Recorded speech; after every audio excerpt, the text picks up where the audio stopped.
Joan capítol 10, versets 22 al 30. Se celebrava per aquells dies a Jerusalem la festa de la dedicació. Era hivern i es passejava Jesús pel temple en el pòrtic de Salomó. I el rodejaren els jueus i li deien: «Fins quan ens tindràs en suspens? Si ets el Crist, digues-nos-ho clarament». Jesús els respongué: «Us ho he dit i no em creieu.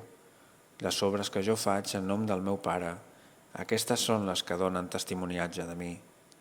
Però vosaltres no creieu, perquè no sou de les meves ovelles.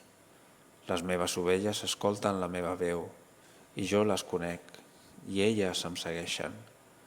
I jo els dono la vida eterna, i no es perdran eternament, i ningú no les arrabassarà de la meva mà.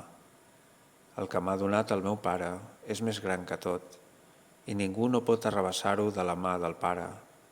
Jo i el Pare